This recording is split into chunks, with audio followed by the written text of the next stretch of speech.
حضور صلی اللہ علیہ وسلم کا معجزہ۔ حضرت عبداللہ بن مسعود رضی اللہ تعالی عنہ فرماتے ہیں کہ میں مقام جیاد میں عقبہ بن ابی معیط کی بکریاں چرا رہا تھا۔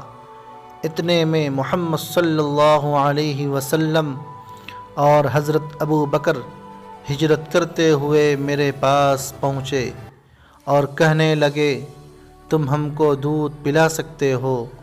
میں نے کہا، یہ بکریاں میرے پاس امانت ہے، میں ان کا دودھ کیسے پلا سکتا ہوں؟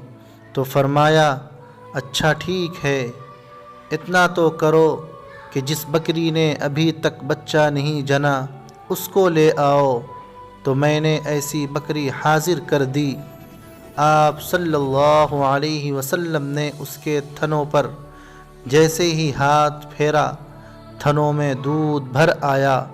پھر اس کو ایک پیالہ میں دوہا، اس میں سے آپ صلی اللہ علیہ وسلم نے پیا، پھر حضرت ابو بکر کو اور پھر مجھ کو پلایا، اور تھنوں سے کہا سکڑ جاؤ، تو وہ تھن اپنی پہلی حالت پر لوٹ آئے۔